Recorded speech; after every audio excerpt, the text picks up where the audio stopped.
Vuka udle nalamhla uNkulunkulu ukucabangele wakulungisela singwa le noma kanjani ekuveni lelivi impela utawugcina utawuba nemandla utawuhamba libanga lelidze awuve liqiniso lapha encwadzini yabaseFeso 1 verse 22 lapho iBhayibheli lithi khona uNkulunkulu wabeka konke ngaphansi kwemandla akhe.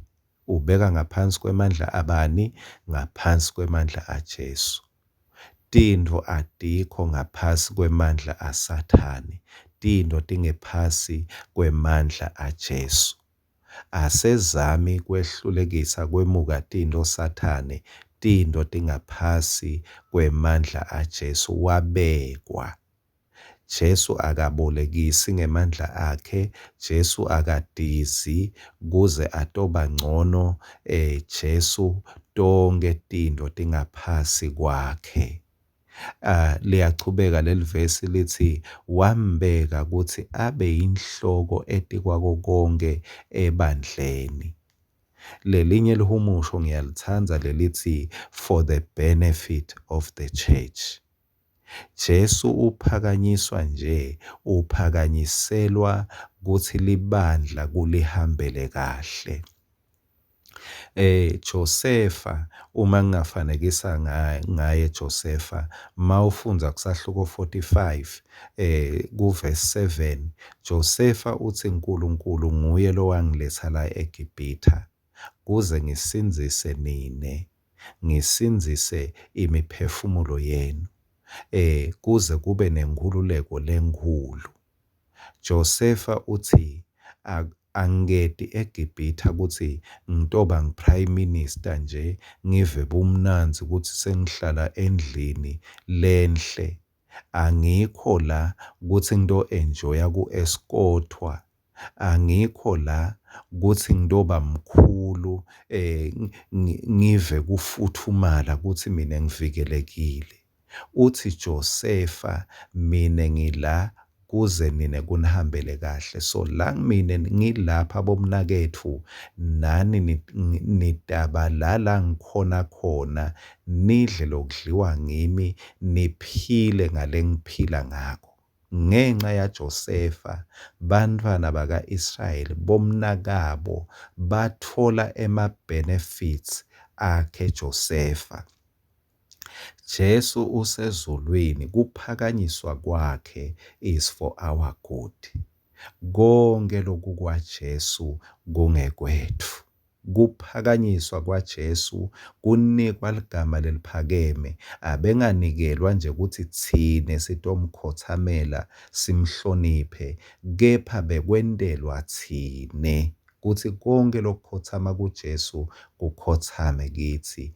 Konke lokuyinzuzo kuJesu kuyinzuzo kithi. Jesu akajabuliswa nje ukuthi awusithi bayethe Jesu kuye, ujabuliswa ukuthi lokungekwakhe kongekwethu. Akabongwe uNkulunkulu. Kungiko Jesu athi le njabulo yakhe ufuna ibe injabulo yethu. Lokuthula kwakhe usishiya nako. Kwangathi unga-enjoya kuthula kwaJesu in the midst of trouble and storm, in the midst of tribulation. Lokuthula kwaJesu lokuyi-benefit kuye nakuwe akube i-benefit. Jesu lapha lithi uphakanyisiwe waniketwa ligama lelingetulu kwawo onke, wabekwa nguNkulunkulu. Lokhu kushoni-ke futhi kusho ukuthi libandla alizabalazi kuze lite uphila. Linemuntu lolinakile ukuthi liphile. Mangabe kungalihambeli kahle libandla kushaya lolo linakile ukuthi kulihambele kahle. Mangabe ngingumphathi emsebentini tintfo tingahambi kahle kushaya mina emphathi ngetulu kwato tonke tisebenti.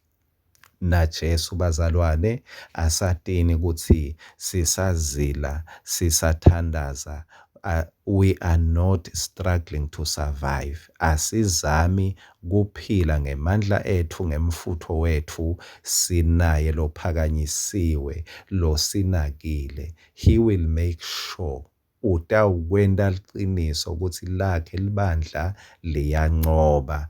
Lokholwa nguye uthi Jesu noma afa utawuphila. Sinqoba njalo ngaye lo sithandzako. Longakwenta lokukhulu mangabe awukakholwa kulesikhathi lesi, kungaba ukuthi nje wente isinqumo uthi Nkosi Jesu, ngiyakholwa ukuthi wena uyindodana yaNkulunkulu, kuze nawe benefits langa waJesu abe ngewakho, kuphila kwaJesu kube kuphila kwakho, kuthula kwaJesu kube kuthula kwakho, injabulo yaJesu kube injabulo yakho. Nakanjani uyanqoba, utawuphila ube nemandla ngalelivi. Amen.